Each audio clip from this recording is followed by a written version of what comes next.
Glória a Deus. A paz do Senhor, igreja. Amém. Vamos abrir a nossa Bíblia. Atos dos Apóstolos, capítulo de número 20, a partir do versículo de número 17. Atos, capítulo 20, versículo 17 a seguir.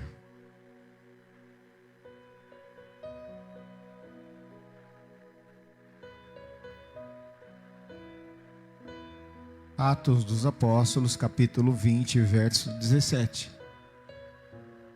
De Mileto mandou a Éfeso chamar os anciãos da igreja. E logo que chegaram junto dele, disse-lhes: Vós bem sabeis, desde o primeiro dia em que entrei na Ásia, como em todo esse tempo me portei no meio de vós, servindo ao Senhor com toda a humildade, com muitas lágrimas e tentações que pela cilada dos judeus me sobrevieram. Como nada que útil seja, deixei de vos ensinar. Como nada que útil seja, deixei de vos anunciar e ensinar publicamente e pelas casas, testificando tanto aos judeus como aos gregos a conversão a Deus e a fé em nosso Senhor Jesus Cristo. E agora eis que, ligado eu pelo Espírito, vou para Jerusalém, não sabendo o que lá me há de acontecer, senão o que o Espírito Santo de cidade em cidade me revela, dizendo que me esperam prisões e tribulações. Mas em nada tenho a minha vida por preciosa, contanto que cumpra com alegria a minha carreira e o ministério que recebi do Senhor Jesus para dar testemunho do Evangelho da graça de Deus. E agora, na verdade, sei que todos vós, por quem passei pregando o reino de Deus, não vereis mais o meu rosto. Portanto, no dia de hoje vos protesto que estou limpo do sangue de todos, porque nunca deixei de vos anunciar todo o conselho de Deus. Olhai por vós e por todo o rebanho, sobre que o Espírito Santo vos constituiu bispos para apacentardes a igreja de Deus, que ele resgatou com seu próprio nome.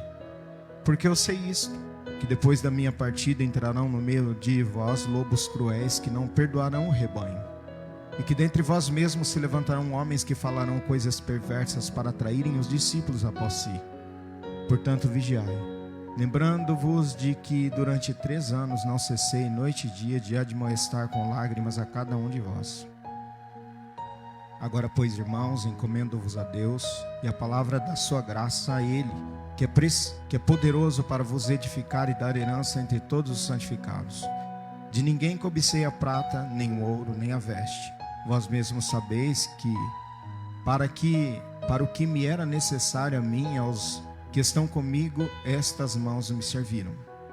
Tenho-vos mostrado em tudo que, trabalhando assim, é necessário auxiliar os enfermos e recordar as palavras do Senhor Jesus, que disse: mais bem-aventurada coisa é dar do que receber. E havendo dito isto, pôs-se de joelhos e orou com todos eles. E levantou-se um grande pranto entre todos, e lançando-se ao pescoço de Paulo, beijá-lo, entristecendo-se muito, principalmente pela palavra que dissera, que não veriam mais o seu rosto, e acompanharam-no até o navio. Pode sentar, por favor. Eu peço a Deus que Deus me ajude a pregar essa palavra à igreja, porque o dia que a gente vai pregar é só Deus para entender a gente. Desde cedo é complicado. Na verdade, desde quando você começa a montar o sermão, você já começa a gerar. E no dia que a gente vai pregar, a gente levanta estranho e fica estranho. Mas um dia a eternidade vai revelar isso, né? Um dia a eternidade, isso tudo acaba, como foi lido aqui na leitura inicial, capítulo de número 21 do Apocalipse. E o reverendo Hernandes Dias Lopes diz que nós engravidamos durante a semana para dar luz no domingo. E no domingo damos a luz e geramos de novo. E engravidamos de novo para gerar no próximo domingo. É a função da palavra de Deus. Confesso aos irmãos que entendo muito bem quando as pessoas se recusam a pregar, porque não que seja um peso, mas é sim uma responsabilidade. Não estou fazendo isso somente para jargão, mas estou fazendo isso também para me acalmar, porque essa palavra ela falou bastante no meu coração. E quando a gente olha essa igreja de Éfeso, né, o modo como ela foi fundada, na segunda viagem missionária de Paulo estava na sua segunda viagem. A Bíblia nos diz que em Atos 18, e Paulo ficando aí, ainda ali muitos dias, despediu-se dos irmãos e dali navegou para a Síria, e com ele Priscila e Áquila, tendo rapado a cabeça em Cencreia, porque tinha voto. Atos 18:19 diz que chegou a Éfeso e deixou-os ali, mas ele, entrando na sinagoga, disputava com os judeus, e rogando-lhe eles que ficassem por mais algum tempo, não convenham nisso. Antes se despediu deles, dizendo: querendo Deus, outra vez voltarei para vós. E partiu de Éfeso. Reparem que a mensagem e a pessoa de Paulo nessa igreja, ela foi bem aceita até mesmo pelos judeus, porque a Bíblia diz que eles rogavam para que Paulo permanecessem ou ficasse com eles por mais algum tempo. Porém a Bíblia diz que Paulo não conveio nisso. Rogaram significa questionar, pedir, requerer, implorar, suplicar. A presença de Paulo nessa igreja foi tão marcante que os judeus que ali estavam, e nós sabemos muito bem que um judeu, ele não aceitava muito bem o evangelho que era ministrado, né, principalmente, especialmente através da vida de Paulo. Mas a Bíblia nos diz que esses sim, eles receberam de bom grado e quiseram ou queriam que Paulo permanecesse lá. E rogar, nós não podemos esquecer que tem o sentido de implorar. É como se eles dissessem para Paulo: por favor, a gente recebeu bem o evangelho, fica aqui com a gente mais um tempo. Mas Paulo não ficou. Aqui já há um indicativo da ação da palavra de Deus, pois dificilmente um judeu aceitaria de bom gosto o evangelho se não fosse pelo Espírito. Não se sabe por quanto tempo Paulo permaneceu nessa cidade quando da fundação da igreja. Paulo tinha um compromisso em Jerusalém e não pôde ficar na cidade, mas ficaram ali em Éfeso um casal chamado Priscila e Áquila, que ali permaneceram e pouco depois acabaram conhecendo Apolo, um judeu de Alexandria. Então Paulo, ele funda essa igreja na sua segunda viagem missionária, prega um evangelho que as pessoas são convencidas da necessidade desse evangelho de Jesus. E foi esse casal de amigos do apóstolo Paulo que anunciou o evangelho a Apolo, que depois disso se tornou um valoroso pregador das boas novas da salvação em Cristo. Paulo prega para Priscila e para Áquila, que pregam para Apolo. Apolo então se torna um obreiro destacado, um pregador da palavra de Deus, e a Bíblia diz que ele é eloquente, se não vejamos, ou poderoso em palavras. Atos 18:24 diz que chegou a Éfeso um certo judeu chamado Apolo, natural de Alexandria, homem eloquente e poderoso nas escrituras. E este era instruído no caminho do Senhor e fervoroso de espírito. Falava e ensinava diligentemente as coisas do Senhor, conhecendo somente o batismo de João. E começou a falar ousadamente na sinagoga. E quando ouviram Priscila e Áquila, o levaram consigo e lhe declararam mais precisamente o caminho de Deus. Querendo ele passar a Acaia, animaram os irmãos e escreveram aos discípulos que o recebessem. O qual, tendo chegado, aproveitou muito aos que pela graça criam, porque com grande veemência convencia publicamente os judeus, mostrando pelas escrituras que Jesus era o Cristo. Nós não sabemos quanto tempo Paulo permaneceu ali naquela região de Éfeso, mas o poder de Deus foi tão grande através da vida do apóstolo Paulo, que ele prega para esse casal chamado Priscila e Áquila, e eles, por conseguinte, levam essa mesma mensagem ao coração de Apolo. E Apolo agora se torna um eloquente e poderoso pregador desse evangelho que ele recebe, e ele crê. não tem como não dizer que não tenha sido pela presença do Espírito Santo que tudo isso tenha acontecido naquele lugar. Mais tarde, Paulo retornou a Éfeso e acabou encontrando alguns discípulos de João Batista. Paulo lhes anunciou as verdades de Cristo e eles foram batizados e receberam o Espírito Santo. Atos capítulo 19 diz sobre isso, a partir do versículo de número 1, quando diz assim: e sucedeu que enquanto Apolo estava em Corinto, Paulo, tendo passado por todas as regiões superiores, chegou a Éfeso e achando ali alguns discípulos, disse-lhes: recebestes vós já o Espírito Santo quando crestes? E eles disseram: nós nem ainda ouvimos que haja Espírito Santo. Perguntou-lhes então: em que sois batizados então? E eles disseram: no batismo de João. Mas Paulo disse: certamente João batizou com o batismo do arrependimento, dizendo ao povo que cresce no que após ele havia de vir, isto é, em Jesus Cristo. E os que ouviram foram batizados em nome do Senhor Jesus. Eles só haviam recebido o batismo de João. Agora eles recebem o batismo no nome do Senhor Jesus. Mas quando Paulo pergunta para eles: vocês são batizados no Espírito Santo? Eles: olha, a gente nem sabe ainda nada sobre o Espírito Santo. Paulo então batiza-os em nome de Jesus Cristo. E a Bíblia nos diz, Atos 19:6: e impondo-lhes Paulo as mãos, veio sobre eles o Espírito Santo, e falavam línguas e profetizavam, e eles eram ao todo uns 12 homens. Paulo então impõe as mãos sobre aqueles 12 homens, que são chamados de Éfeso, alguns anciãos, que não conheciam o batismo de Jesus. E quando Paulo impõe as mãos sobre eles, eles recebem o batismo com o Espírito Santo. Eles são, nos nossos termos atuais, cheios da presença do Espírito Santo, homens cheios de Deus. Depois Paulo pregou com ousadia durante 3 meses na sinagoga judaica em Éfeso. Foi nesse tempo que muitos judeus endurecidos rejeitaram o evangelho e se tornaram violentos opositores aos cristãos. Se não, vejamos Atos capítulo 19, versículo 23 a seguir. Naquele mesmo tempo, houve um não pequeno alvoroço acerca do caminho, porque um certo ourives de prata, por nome Demétrio, que fazia de prata nichos de Diana, dava não pouco lucro aos artífices, aos quais, havendo-os ajuntado com os oficiais de obras semelhantes, disse: senhores, vós bem sabeis que deste ofício temos a nossa prosperidade.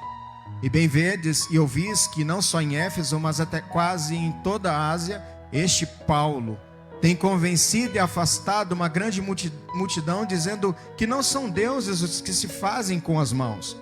E não somente ao perigo de que a nossa profissão caia em descrédito, mas também que o próprio templo da grande deusa Diana seja estimado em nada, vindo a ser destruída a majestade daquela que toda a Ásia e o mundo veneram. E ouvindo-o, encheram-se de ira e clamaram, dizendo: grande é a Diana dos Efésios. E encheu-se de confusão toda a cidade, e unânimes correram ao teatro, arrebatando a Gaio e Aristarco, macedônios companheiros de Paulo na viagem. E querendo Paulo apresentar-se ao povo, não lhe permitiram os discípulos. Também alguns dos principais da Ásia, que eram seus amigos, lhe rogaram que não se apresentassem no teatro. Uns, pois, clamavam de uma maneira, outros de outra, porque o ajuntamento era confuso, era uma bagunça. E os mais deles não sabiam por causa de que se tinham se ajuntado. Então tiraram Alexandre dentre a multidão, impelindo os judeus para diante, e Alexandre, acenando com a mão, queria dar razão disto ao povo. Mas quando conheceu que era judeu, todos unanimemente levantaram a voz, clamando por espaço de quase 2 horas: grande é a Diana dos Efésios. Então o escrivão da cidade, tendo apaziguado a multidão, disse: homens efésios, qual é o homem que não sabe que a cidade dos Efésios é a guardadora do templo da grande deusa Diana e da imagem que desceu de Júpiter? Ora, não podendo isso ser contraditado, convém que vos aplaqueis e nada façais temerariamente, porque estes homens que aqui trouxestes nem são sacrílegos, nem blasfemam da vossa deusa. Mas se Demétrio e os artífices que estão com ele têm alguma coisa contra alguém, há audiências e há procônsules que se acusem uns aos outros. E se alguma outra coisa demandais, averiguar-se-á em legítima assembleia. Na verdade, até corremos perigo de que por hoje sejamos acusados de sedição, não havendo causa alguma com que possamos justificar este concurso. E tendo dito isto, despediu a multidão. Percebemos então que Paulo enfrenta uma luta nessa cidade. Uma luta muito grande, porque quando ele começa a pregar no poder de Deus, cheio do Espírito Santo, na presença do próprio Deus, e ele traz uma mensagem que impacta aquela cidade. Aqueles homens que estavam então acostumados a fazer nichos, pequenas estatuetas da deusa Diana, para ganhar dinheiro com isso. É como se aqui numa determinada cidade do nosso estado, as pessoas vendem aquelas imagens bem pequenininhas, e ali é muito comum os camelôs viverem disso, ou viverem daquilo. É como se lá chegasse alguém pregando sobre o poder de Jesus, cheio do Espírito Santo, e as pessoas começassem a abandonar a idolatria. Foi exatamente isso que aconteceu nessa cidade. Quando eles então começaram a abandonar Demétrio, que era alguém que produzia aquilo com as mãos, disse assim: olha, a gente vai empobrecer. Nós vamos ficar sem dinheiro. Porque o que eles estão fazendo, eles estão tocando o coração das pessoas. E eles promovem uma dissensão. E Paulo então quer se apresentar. A Bíblia diz que eles seguram a Paulo e diz assim: não faz isso não. Não se apresenta. Eles escondem a Paulo, para que Paulo não se apresente. Porque Paulo era um homem que estava cheio do Espírito Santo. Mas o apóstolo Paulo continuou trabalhando em Éfeso por quase 3 anos. A Bíblia diz que Deus, pelas mãos de Paulo, fazia maravilhas extraordinárias. Atos 19:11 diz isso. E Deus, pelas mãos de Paulo, fazia maravilhas extraordinárias. Maravilhas aqui são milagres, poder, força, habilidade, poder inerente, poder que reside numa coisa pela virtude de sua natureza, ou que uma pessoa ou coisa mostra e desenvolve. Poder para realizar milagres, poder moral e excelência de alma, poder e influência, poder que consiste ou baseia-se em exércitos, forças, multidões. O que nós temos aqui é o retrato de uma igreja em pleno progresso espiritual. Uma igreja que, embora estivesse sendo perseguida, ela não parava. Ela não ficava parada esperando as coisas acontecerem, não. Era uma igreja que recebeu o evangelho com de bom gosto, segundo a Bíblia. E essa igreja então agora cheia do Espírito Santo. A Bíblia diz que pelas mãos do apóstolo Paulo, milagres e maravilhas, ou maravilhas extraordinárias, na outra tradução, aconteciam. Ou seja, quando ele pregava, acontecia. Quando ele orava, acontecia. Quando ele falava, acontecia. Quando ele dizia sobre a idolatria, que era um pecado, acontecia que as pessoas abandonavam a idolatria. Mesmo assim, nós vemos uma igreja esmagada pela perseguição. A Bíblia nos diz que Jesus, quando pergunta aos seus discípulos: quem que as pessoas estão dizendo que eu sou? Ele disse assim: alguns dizem que o Senhor é um dos profetas, outros dizem que o Senhor é Jeremias, mas e vocês? Para vocês, quem eu sou? Pedro toma a palavra e diz: tu és o Cristo, o Filho do Deus vivo. E a Bíblia nos diz que Jesus olha para Pedro e diz: e tu és Pedro, e sobre esta pedra eu edificarei a minha igreja, e as portas do inferno não prevalecerão contra ela. Ou seja, uma igreja cheia do Espírito Santo. Ninguém precisa pedir para uma igreja cheia do Espírito Santo para que ela se manifeste isso, porque isso é natural. Uma igreja que é cheia do Espírito Santo não para por causa da perseguição, não.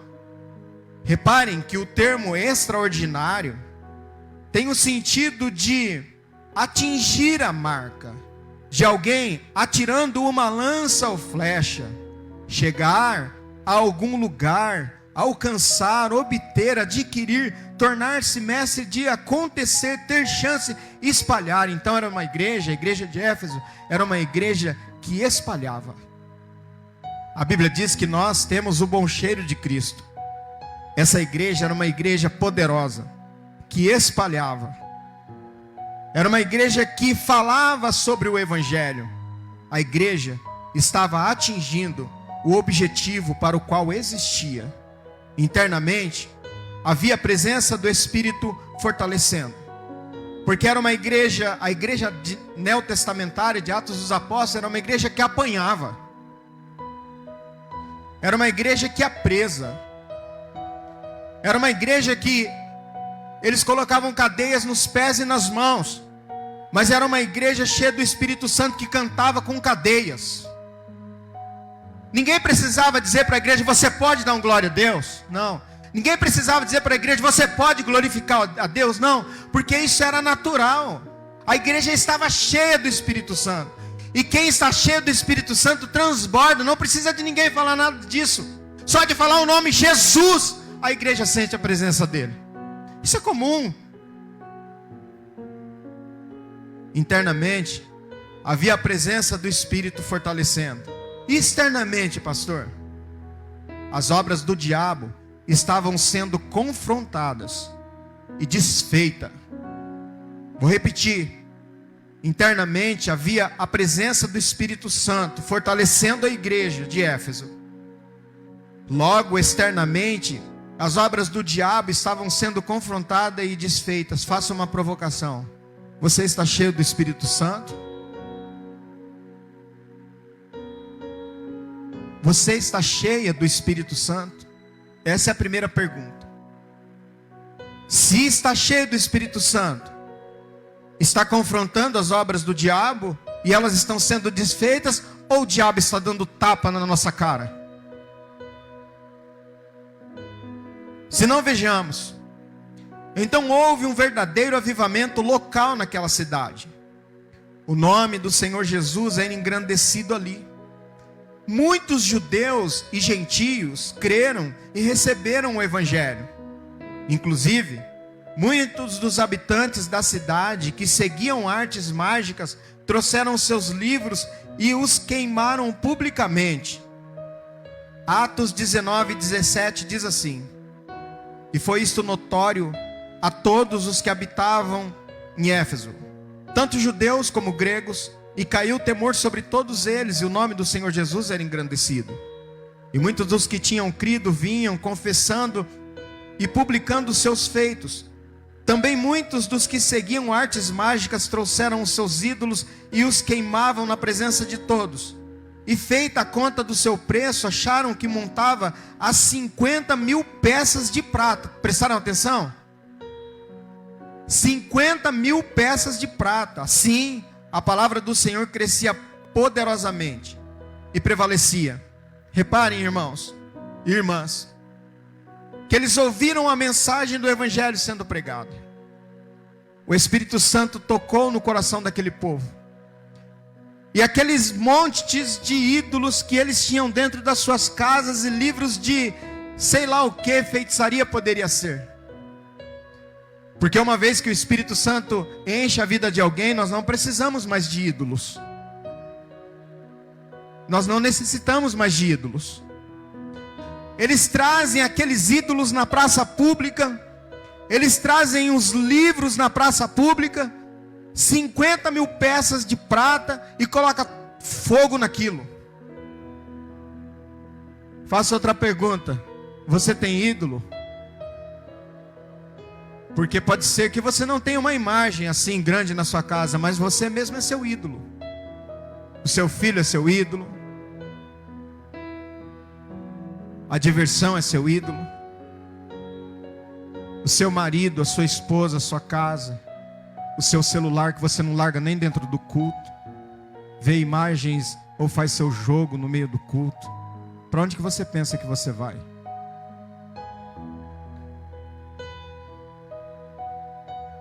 A riqueza corrupta e corruptível produzida pela idolatria foi substituída pelo tesouro incorruptível do nome de Jesus. Escutou?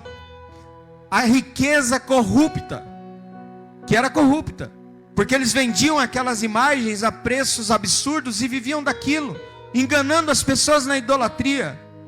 Talvez eu esteja falando com idólatras, que não admitem que são idólatras. E era corruptível porque o dinheiro, ele é corruptível. Porque esse dinheiro era um dinheiro produzido pela idolatria. Ele fora substituído agora pelo tesouro incorruptível do nome de Jesus. A igreja de Éfeso cresceu de forma tão extraordinária, que a economia da cidade, que dependia da venda de artefatos religiosos, foi ameaçada. Nesse contexto, Demétrios lidera um princípio de tumulto, como nós vimos um pouquinho antes. Contudo, a obra do Senhor naquela cidade não podia ser impedida. Irmãos e irmãs, quando Deus começa uma obra na vida de alguém, ela não pode ser impedida. Quando Deus começa uma obra na vida de alguém, ela não pode ser impedida. A igreja de Éfeso estava estabelecida e serviu como um centro propagador do evangelho para as regiões vizinhas.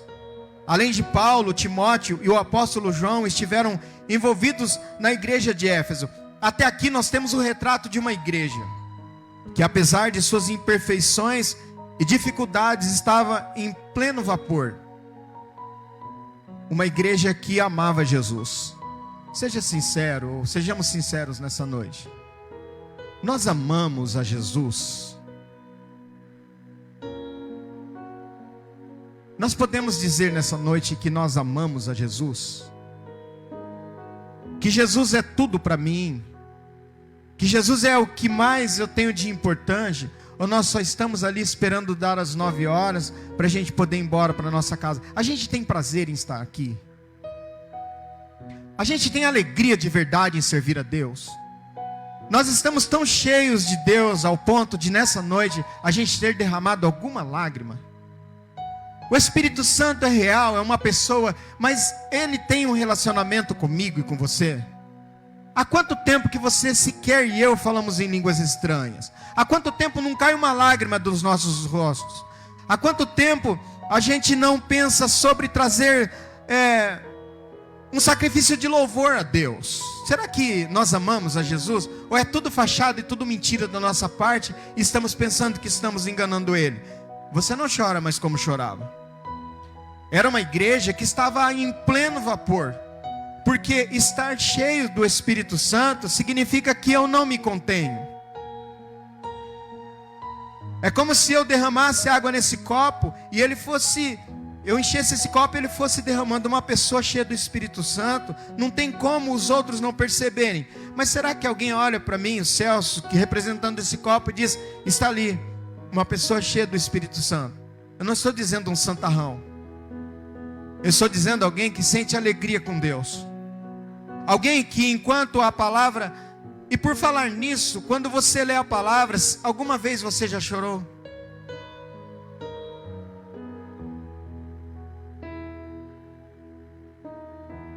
Alguma vez você já se emocionou com a palavra de Deus?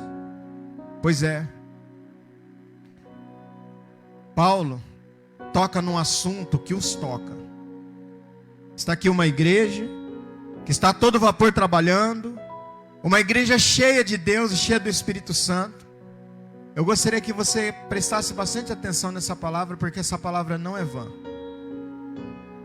Paulo toca no coração da igreja quando ele diz assim. O texto inicial trata-se de uma despedida.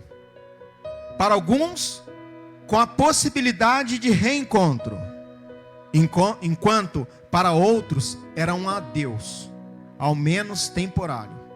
Vou reler. O texto inicial, que nós fizemos a leitura nessa noite, trata-se de uma despedida. Para alguns, com a possibilidade de reencontro, enquanto para outros era um adeus, ao menos temporário. Atos 20:17 eu li. E de Mileto mandou a Éfeso a chamar os anciãos da igreja. Irmãos, a distância de Mileto a Éfeso Mileto estavam os anciãos.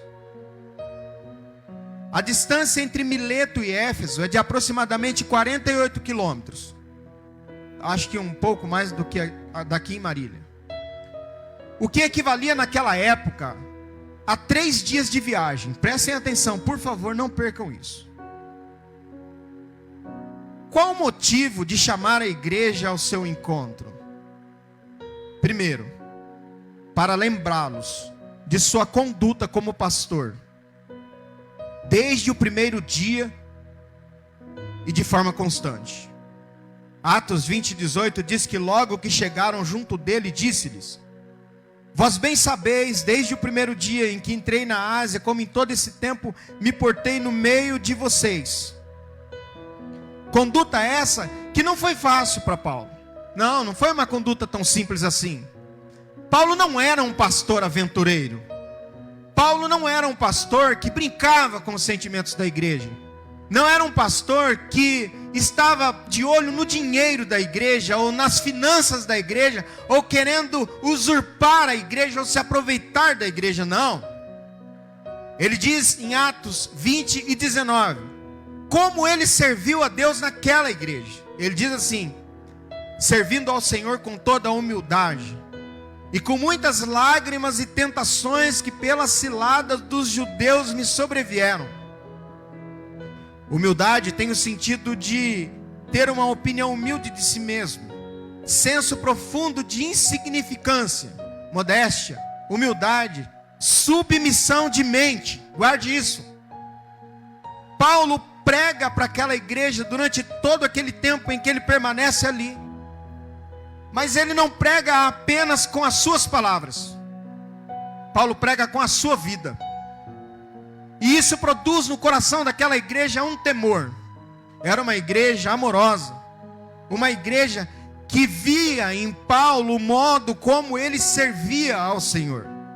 Submissão de mente aqui tem o sentido de submeter-se a mente a algo, a alguém. E Paulo chegou a dizer, numa das suas cartas, parece que 1 aos Coríntios, que ele tinha, ou nós temos, a mente de Cristo. Ele está dizendo em outros termos: eu servi a Deus aí na igreja, aí em Éfeso, com a igreja toda reunida ali, e agora nós precisamos imaginar onde que ele se reúne com essa igreja. Sabe onde que é? Numa praia. Ele se reúne com essa igreja e diz assim para eles: olha, vocês sabem como eu tenho me comportado no meio de vocês. Eu tenho servido de forma humilde. Eu tenho servido com muitas lágrimas e tenho servido com tentações. 2 significados me marcaram a mim, Celso, de forma pessoal: senso profundo de insignificância e submissão de mente. Por que esses 2 termos me marcaram? Porque Paulo, ele nunca, jamais, ele foi para cima da igreja dizendo assim: ó, quem manda aqui sou eu. Ele nunca precisou abrir a Torá ou, sei lá, os pergaminhos e acabar com a vida da igreja, não. Ele tinha um sentimento de insignificância, ao ponto de entender que ele era o menor dos apóstolos, a ponto de ter a compreensão de que ele disse assim: Jesus apareceu a A, apareceu a B, apareceu a C, e a mim como a um abortivo. Ou seja, alguém nascido fora do tempo. Paulo tinha na sua mente a consciência de que essa mente era submissa a Deus. Esse fundo aí que nós estamos ouvindo diz: eu me rendo aos teus pés, é tudo o que eu preciso para poder viver ou para sobreviver. A imagem que eu tenho de uma mente submissa à palavra e submissa a Deus é ser incansável de pregar, incansável de dizer as mesmas coisas, ainda que você não veja o resultado. Ele dizia sempre as mesmas coisas. Alguém poderia dizer: Paulo é tão repetitivo nas suas palavras.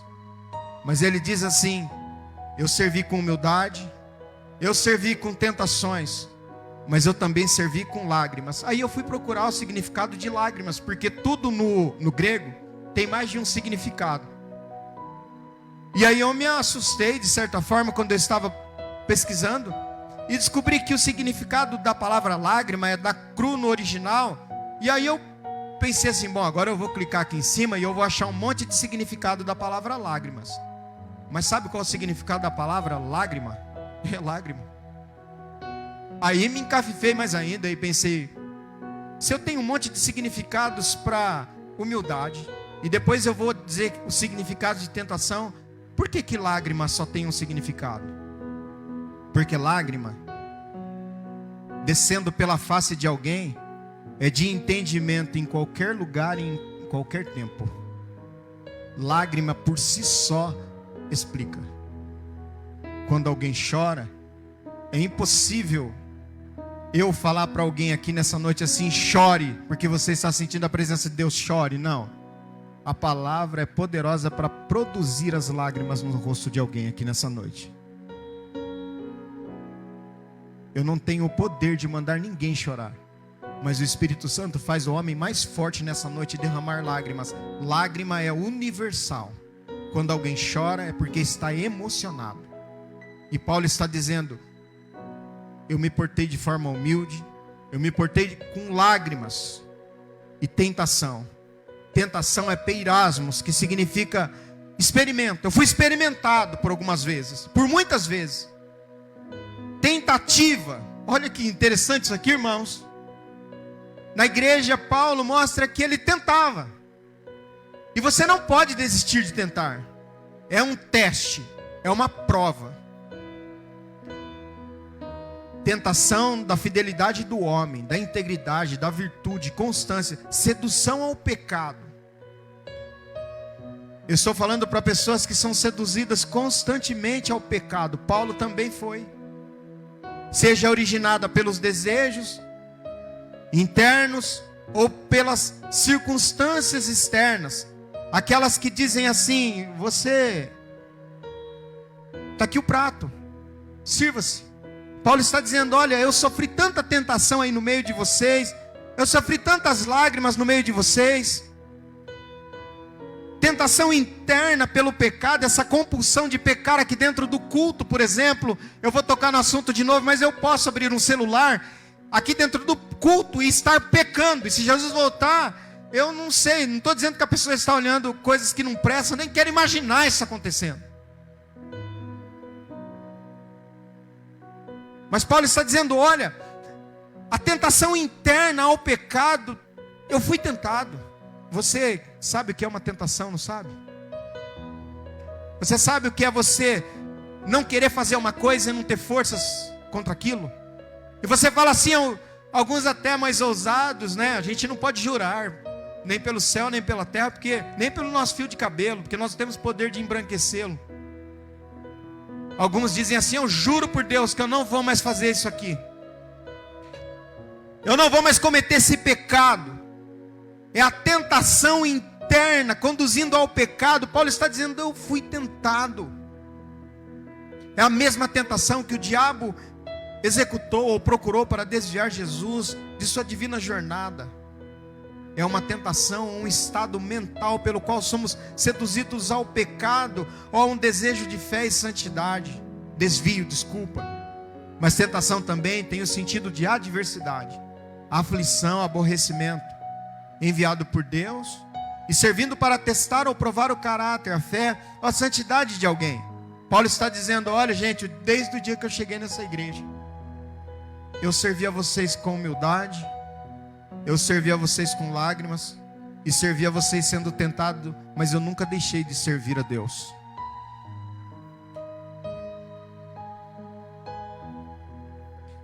Lembrá-los da persistência em ensinar. Talvez isso aqui seja o que me tocou bastante. Atos 20:20 diz assim: jamais deixando de vos anunciar coisa alguma proveitosa, e de vô-la ensinar publicamente também de casa em casa, testificando tanto a judeus como a grego o arrependimento para com Deus e a fé em nosso Senhor Jesus Cristo. Reparem, irmãos, que eu nunca, talvez foi isso que eu fiquei pensando bastante, eu trago para um lado pessoal, né? Uma aplicação pessoal para mim. Mas eu, quando me converti, eu tinha muita vontade de ser um pregador. Eu ouvia alguns pregadores e eu via aqueles pregadores pulando assim, fazendo uns negócios assim. Eu falava assim: ah, que legal, eu queria fazer igual esse rapaz aí. Que vontade. Não há críticas quanto aos nossos irmãos, de forma alguma. Apolo era alguém que era poderoso em palavras. Eu não sou um Apolo. Não sou eloquente. Mas isso caiu por terra um dia, quando eu estava dirigindo a primeira congregação nossa. E eu me lembro que eu preguei assim, sabe, todo animado. E quando eu terminei a pregação, a igreja recebeu a palavra, né? E eu terminei a pregação, o irmão falou para mim, olhou para mim e falou para mim assim, ó, desse jeito. Eu não me esqueço nunca mais essas palavras. Ele disse assim: pastor, que ensino, hein? Eu falei: mas como assim? Eu pensando que eu preguei como aqueles pregadores assim, todo eloquente. Ele falou: que ensino. Aquilo foi o que Deus falou comigo.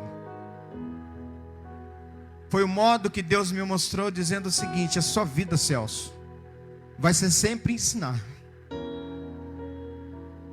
Sempre ensinar. A sua vida vai ser essa. E daquele dia eu confesso aos irmãos que eu desisti. Não que eu esteja aqui fazendo diferença entre pregar e ensinar. A igreja entende muito bem isso, porque eu estou diante de uma igreja que me conhece. Vão fazer 4 anos que nós estamos nessa caminhada juntos. 4 anos, o tempo voa, passa muito rápido. Mas quando eu falo sobre ensinar, e quando a gente lê esse termo que Paulo usa, ele está dizendo assim: olha, eu nunca deixei de ensinar vocês. Quando ele fala nunca deixei de vos anunciar, ele está dizendo: olha, eu estava cansado, eu ensinei. Eu estava bem, eu ensinei. Eu estava doente, eu ensinei. Eu estava passando por tentações, eu ensinei. Haviam lágrimas, eu ensinei. Eu estava sendo tentado, eu ensinei. Eu estava passando pelo luto, eu ensinei. Ele estava dizendo para a igreja assim: olha, eu nunca deixei de vos anunciar coisa alguma. E não é qualquer coisa. Ele está dizendo assim: coisa alguma proveitosa. E não só ensinar publicamente, não. De casa em casa tem o sentido também de ensinar particularmente. Quando eu falo que isso me tocou bastante, é porque não são poucas as vezes que as pessoas me procuram como pastor, e elas vão preparar suas pregações, não aqui só, e elas mandam uma mensagem. Essa semana alguém tem um filho que é autista, e ela está preparando uma maneira de pregar a palavra ao seu filho. E ela montou uma cartilha para pregar para o seu filho. E ela me mandou, e essa cartilha falou assim: professor, me desculpa o incômodo. Explicou a situação e disse assim: mas eu gostaria que o senhor desse uma olhada para ver se está bom. Eu confesso que imediatamente eu abri e li, e fiquei pensando na preocupação dela como mãe. E eu fiquei abismado com aquilo. E ela disse assim: as suas aulas foram muito proveitosas, e eu aproveitei bastante coisa para colocar nessa cartilha. Eu me lembro que eu tinha acabado de chegar do trabalho, estava cansado, eu me deitei e fiquei com o olho fechado pensando: meu Deus do céu, que responsabilidade que Deus colocou sobre os nossos ombros. O de ensinar. Aí ele diz assim: testificando tanto a judeus como a grego, o arrependimento para com Deus e a fé em nosso Senhor Jesus Cristo. Quando ele usa o termo jamais deixei, ele está dizendo assim: olha, retirar-se, voltar atrás, rebaixar, retroceder, de uma pessoa tímida, Retirar-se para dentro de si. Alguém fala, olha para mim aqui hoje, pregando, e fala assim, nossa, você prega tão naturalmente. A Regiane sabe. O pré. O que a gente passa para vir aqui pregar. Mas ele está dizendo assim, eu não fui uma pessoa tímida. Não retirar-se para dentro de si mesmo. Defensivo, retraído. Daqueles que por causa da sua timidez hesitam em declarar o que creem. Aí eu grifei esse aqui assim, ó, coloquei em negrito também esse significado. Não estar disposto a declarar por medo. Evitar declarar, esconder, dissimular. Ele está dizendo assim, olha, eu não tive medo de pregar. Eu não tive medo de ensinar. Ainda que isso tenha confrontado alguns, ainda que alguns foram embora. Porque quando Paulo, ele prega, por exemplo, a igreja de Corinto, alguns vão embora. Porque não suportam a pregação dele. Diz assim, a pregação dele ele em pessoa é muito assim, sabe? As palavras até que são eloquentes por carta, mas pessoalmente ele é desprezível. Paulo está dizendo, eu não deixei de pregar por medo. Eu tenho certeza que muitas pessoas para quem eu preguei a palavra de Deus nesses anos como pastor, hoje estão no céu com Jesus. Olha o peso do que eu estou falando aqui nessa noite. Porque a minha consciência como pastor é de que eu estou formando cidadãos para o céu. E é por isso que ainda que venham as intempéries, não há por que retroceder. Porque para muitos que eu preguei, a muitos que eu ensinei, hoje estão com Deus. E ensinar, didasco, significa conversar com o outro a fim de instruí-los. Pronunciar discursos didáticos. Ser um professor. Conduzir-se como um professor. Ensinar alguém. Explícito ou expor algo. Aí ele diz o seguinte aos irmãos, 20 e 26. Atos 20 e 26. Portanto, eu vos protesto no dia de hoje, que estou limpo do sangue de todos. Você não sabe o que significa isso para um pastor.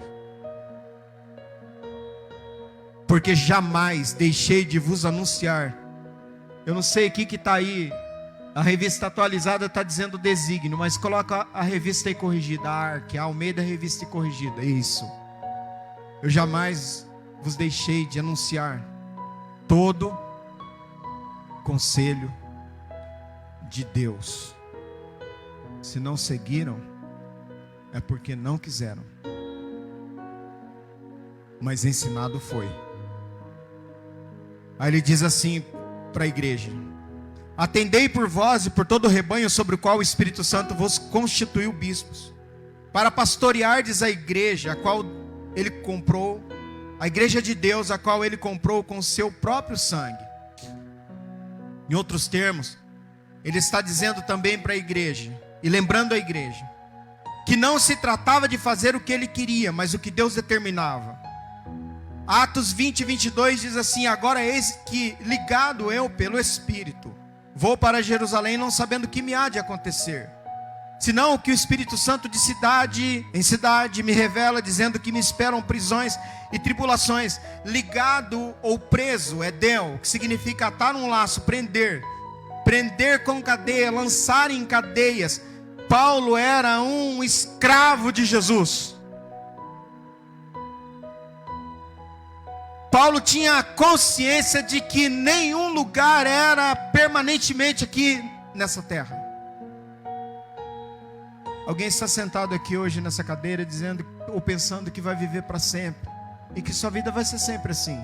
Mas eu tenho para te dizer com toda tranquilidade, a sua vida não vai ser sempre assim.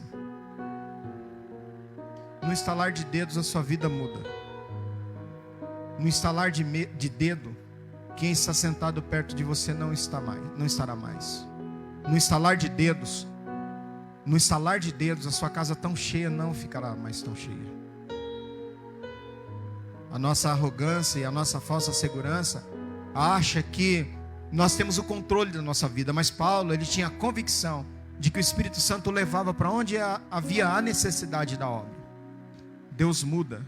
Prova disso era sua disposição e sensibilidade em atender aquilo para o que foi designado. Atos 20 e 24.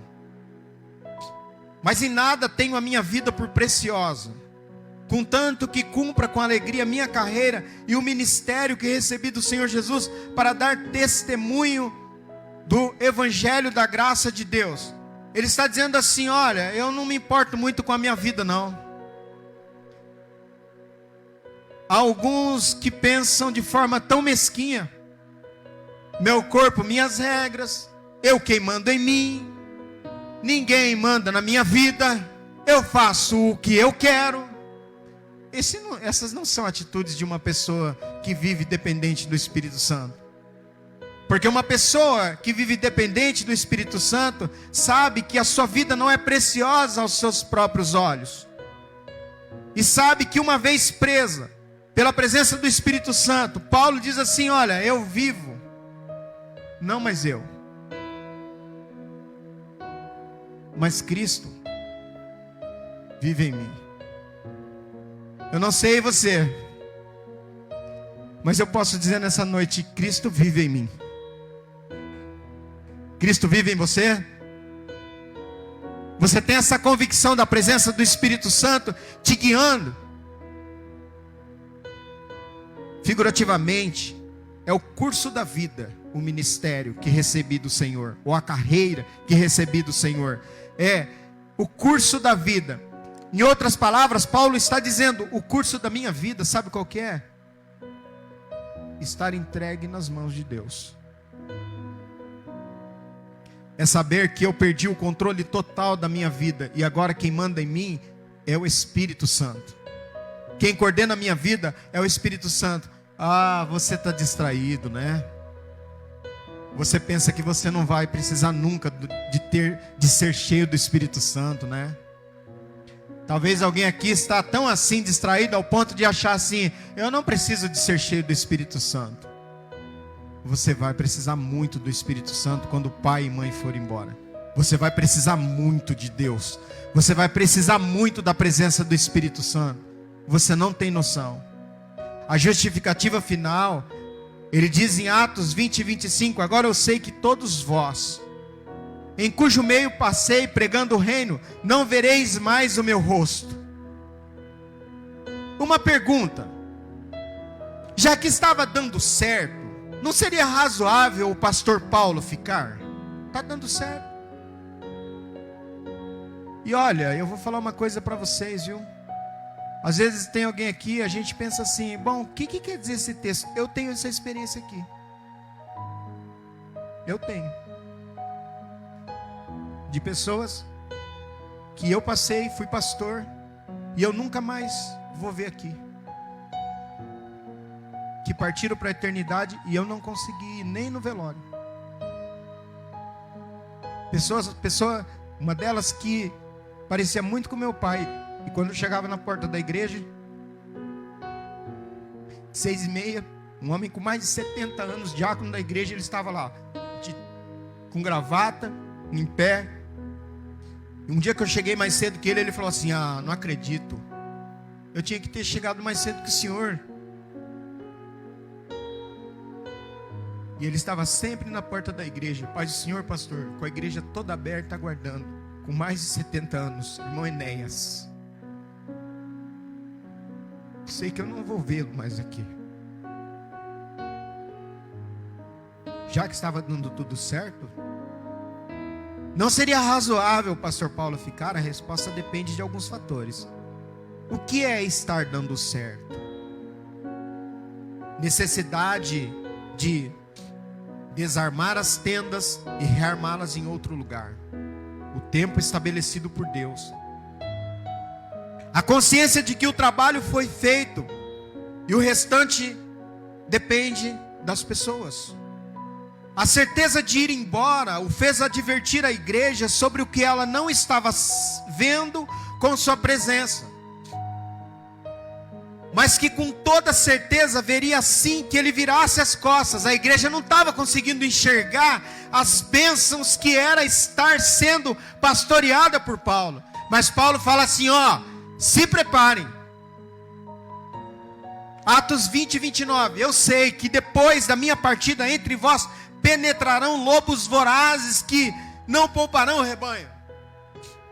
E que dentre vós mesmos se levantarão homens falando coisas perversas ou pervertidas para arrastar os discípulos atrás deles. Portanto, vigiai, lembrando-vos de que por 3 anos, quantos anos? 3 anos, noite e dia, eu não cessei de admoestar com lágrimas a cada um de vocês. Em outros termos, vocês por enquanto têm segurança no pasto, por isso são felizes para festejar. Nem todos são pastores, sinto muito em dizer isso para vocês. É isso que Paulo está dizendo. Eu vou sair, entrará no meio de vós lobos cruéis que não perdoarão o rebanho, porque eles não são pastores, e eles só não partem para cima de vocês, Paulo está dizendo, porque eu ainda estou aqui, porque a hora que eu sair, eles partirão para cima do rebanho, e a Bíblia diz que eles não perdoarão o rebanho, porque nem todos têm um coração pastoral. Termos que me chocaram bastante, para mim, Celso, lendo esse texto, penetrarão no meio de vocês, aparecer, vir à existência, começar a ser. Aí eu fiquei assim, mas como assim penetrarão? Ouvir a ser, ouvir a existência. A conclusão é que eles já estavam lá, só estavam quietinhos. Agora não acontece tanto, mas era de costume quando o pastor faltava no culto, as pessoas tomarem o porre, folgarem, falarem coisas que nunca falam na frente do pastor, bagunçar com a igreja, falar mal dos irmãos, e criticar, e arrebentar com a igreja. A hora que o pastor chegava, é como se nada tivesse acontecido. Eu sou pastor há algum tempo, eu sei como é que isso funciona, eu sei. Lobos, fala de homens cruéis, gananciosos, vorazes, homens pesados, impiedosos, cruéis, violentos. O objetivo era bem claro: arrastar os discípulos atrás deles. Arrastar significa apartar, separar. Você já viu pessoas que ficam fazendo grupelhos, apartando, separando, movimentando o rebanho? Ele estava dizendo assim: essas pessoas, esses discípulos, eles vão arrastar pessoas para junto deles. Se esquecerem de ter gratidão por alguma coisa, tentem lembrar-se ao menos dessas. Eu vou ler. Vigiai, lembrando-vos de que durante 3 anos não cessei noite e dia de admoestar com lágrimas a cada um de vós. Agora, pois, irmãos, encomendo-vos a Deus e a palavra da sua graça, a Ele que é poderoso para vos edificar e dar herança entre todos os santificados. Atos 20 e 33. De ninguém cobicei a prata, nem o ouro, nem o vestuário. Sim, nós mesmos sabeis que para o que me era necessário a mim e aos que estão comigo, essas mãos me serviram. Paulo era um fazedor de tendas. Tenho-vos mostrado em tudo que, trabalhando assim, é necessário auxiliar os enfermos e recordar as palavras do Senhor Jesus, que disse: mais bem-aventurada coisa é dar do que receber. Essa distância de 48 quilômetros poderia causar murmuração para alguns, mas não foi assim. Atos 20 e 36, partindo para o final. Havendo dito isto, todas essas coisas que eu acabei de dizer para a igreja, ele põe-se de joelho. Todos os que estão com ele se põem de joelhos e eles começam a orar. O que acontece em Atos 20 e 37?